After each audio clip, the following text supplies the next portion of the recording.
Tu ne peux pas prier le rosaire tout le temps et puis ne pas grandir dans la douceur. Tu ne peux pas prier le rosaire tout le temps et puis être méchant et puis ne pas grandir dans la bonté. Ce n'est pas possible. C'est que ce n'est pas le rosaire que tu fais. Ça sert à quoi de faire 4 fois tous les mystères? Dans le mystère du rosaire, là, tu n'as pas donné la prédication de Jésus dedans. Tu n'as pas entendu Jésus retrouver au temple. Tu n'as pas entendu quoi encore? L'esprit qui vient. En méditant le rosaire et la prière mariale, vous portez du fruit. Vous commencez quoi? Pardon. Vous manifestez les fruits de l'esprit. Je ne parle pas de porter du fruit encore. Vous manifestez les fruits de l'esprit et vous développez la sensibilité de l'esprit. Corinthiens 2, verset 10. Or, c'est à nous que Dieu l'a révélé par son esprit, car l'esprit examine tout, même les profondeurs de Dieu. En effet, qui parmi les hommes connaît les pensées de l'homme, si ce n'est l'esprit de l'homme qui est en lui? De même, personne ne peut connaître les pensées de Dieu, si ce n'est l'esprit de Dieu. Or, nous n'avons pas reçu l'esprit du monde, mais l'esprit qui vient de Dieu, afin de connaître les bienfaits que Dieu nous a donnés par sa grâce. Et nous en parlons non avec les paroles qu'enseigne la sagesse humaine, mais avec celles qu'enseigne l'Esprit Saint. Ainsi, nous employons un langage spirituel pour exprimer ce qui est spirituel. Pour exprimer un langage spirituel, donc le langage spirituel exprime la sensibilité de Dieu. Quand vous commencez à prier le rosaire, vous allez voir petit à petit que vous allez commencer à développer la sensibilité de l'esprit, le fruit de l'esprit, qu'on va se bonifier en vous. La bonté, la longanimité, la bienveillance, et puis la douceur et tout ce qu'il faut. Ça va venir dans votre vie. La pratique du rosaire, du chapelet, vous apprend petit à petit à faire quoi? À développer le fruit de l'esprit et la sensibilité aussi de l'esprit. Parce que sachez que tout rosaire que vous faites, si après il ne nous a pas connecté à l'esprit, vous n'avez pas médité, vous l'avez récité. La récitation ne nous connecte pas forcément à l'esprit. Tu me prends 2 Pierre 1, verset 5. On va lire ça tout à l'heure. Troisième élément, quand vous faites la prière mariale, le chapelet ou le rosaire, vous devenez de plus en plus vertueux. Beaucoup ne savent pas, mais dans la vie chrétienne, la vertu est la base. La vertu, vitus, qui veut dire force. La force de Dieu se répand en nous par la pratique de la vertu. Et la vertu, c'est quoi?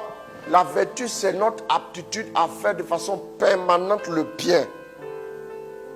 Vous voyez pourquoi Marie, on ne va pas mentionner quelque part dans la Bible que Marie s'est accrochée avec quelqu'un. Elle méditait tout. Quand elle ne comprenait pas, elle méditait. Quand elle était offensée, elle méditait. Quand elle était contente, elle méditait. Quand elle vivait des situations contraignantes, difficiles, elle méditait. Tu as trouvé le passage? Nous devons pratiquer la vertu. Mais quand nous nous attachons à la Vierge, nous commençons à développer la vertu. Parce qu'elle était vertueuse. Allons-y. Et pour cette raison même, concentrant tous vos efforts, joignez à votre foi, la vertu. La vertu. À la vertu, la connaissance. La connaissance. À la connaissance, la maîtrise de soi. La maîtrise de soi qui est un fruit de l'esprit. À la maîtrise, oui. À la maîtrise de soi, la ténacité. La ténacité. À la ténacité, la piété. La piété. À la piété, l'amitié fraternelle. Donc on s'arrête là. On commence par quoi? 2 Pierre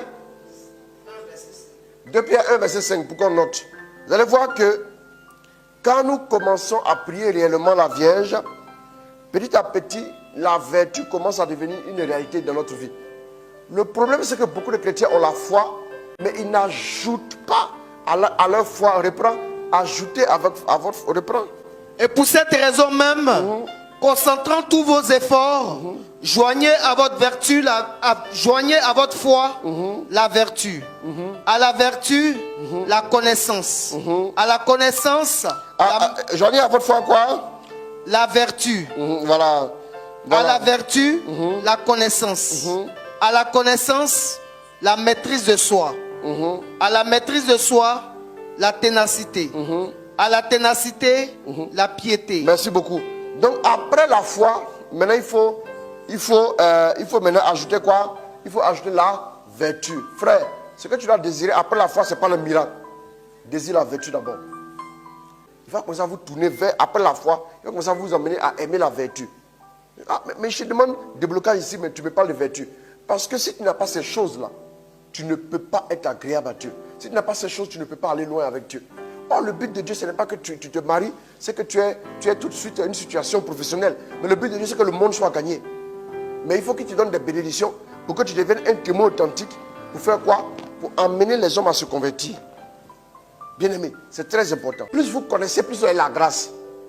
Donc, pour pouvoir connaître Jésus de plus en plus, pour pouvoir le connaître et l'aimer de plus en plus, la pratique du chapelet et du rosaire nous aide à connaître Jésus de plus en plus. Parce que par le rosaire, vous touchez à Jésus. Par le rosaire, vous vous connectez à Jésus et vous le connaissez de plus en plus. Parce que c'est la Vierge Marie qui a permis aux disciples qui étaient aux noces de Cana là, de connaître une dimension de Jésus, mais la dimension miraculeuse. Oui. Donc la connaissance de Jésus aussi nous vient en pratiquant le rosaire, le chapelet et tout. C'est très important. Donc Jésus dira que la loi et les prophètes, c'est quoi? Aimer Dieu et aimer son prochain. Ça, vous pourrez voir ça aussi dans les Écritures. Vous allez aimer Jésus de plus en plus et vous le sentez, vous le connaissez mieux. 2 Pierre 1, verset 2, n'est-ce pas? Que la grâce et la paix vous viennent en abondance. Que la grâce et la paix vous viennent en abondance. Par la connaissance de Dieu et de Jésus. Par la connaissance de Dieu et de Jésus. Notre Seigneur. Par la connaissance de Dieu et de Jésus, notre Seigneur. Cette connaissance aussi nous vient quand nous nous attachons à la Vierge par la prière du rosaire, le chapelet. 5e élément, vous avez désormais accès au miraculeux. Jean 2. Vous avez désormais accès au miraculeux. La clé, c'est ça. Vous allez voir que plus vous faites le chapelet et le rosaire, petit à petit, l'intervention divine sera de plus en plus visible dans votre vie. Il a fallu que le premier miracle de Jésus soit de se manifeste sur demande de qui? Marie. C'est-à-dire c'est elle qui a ouvert l'air des miracles dans le ministère de Jésus. Ça, vous pouvez le savoir. Quand vous priez la Vierge, elle ouvre dans votre vie, oui, la saison du miracle, la saison de bénédiction, la saison de faveur dans votre vie, et vous rentrez dans le miraculeux. Et quand vous marchez dans le miraculeux, vous êtes daté, vous surfez sur la vague, c'est terminé. 6. Je vais m'arrêter au 6e point. Le 6e point, quand vous priez la Vierge à travers le chapelet, le rosaire ou les autres prières mariales, vous aimez l'Église. Vous aimez l'Église. Vous aimez l'Église. Jean 19, versets 25 à 26. De la croix de Jésus se tenait sa mère, la sœur de sa mère, Marie la femme de Clopas et Marie de Magdala. D'accord. Jésus vit sa mère et près d'elle le disciple qu'il aimait. Il dit à sa mère, femme, voici ton fils. Puis il dit au disciple, voici ta mère. À travers Jean, Jésus ne confie pas à Marie une seule personne. Ça serait vraiment léger de penser que elle confie Jésus confie à Marie la seule personne unique de Jean. Non, non. Jésus a confié à Marie toute l'Église. Jésus a confié à Marie tout disciple auquel il tenait. Tout disciple auquel il tenait. C'est au pied de la croix qu'on obtient quoi? Qu'on obtient la miséricorde.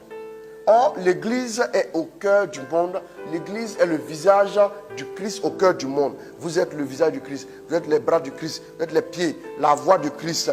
Donc, le Christ s'est investi dans son Église. L'Église a été confiée aussi à la Vierge. La Vierge a porté, la Vierge, si elle a pu porter Marie, et si elle a pu porter, pardon, Jésus, ce n'est pas le disciple que toi et moi, nous sommes là, qu'elle ne peut pas porter. Donc, elle va nous aider à marcher dans l'Église. Elle va nous aider à faire quoi? À aimer l'Église, parce qu'une maman voudra que tous ses enfants soient réunis. Elle ne veut jamais que ses enfants soient éloignés. La Vierge Marie vous poussera à aimer l'Église.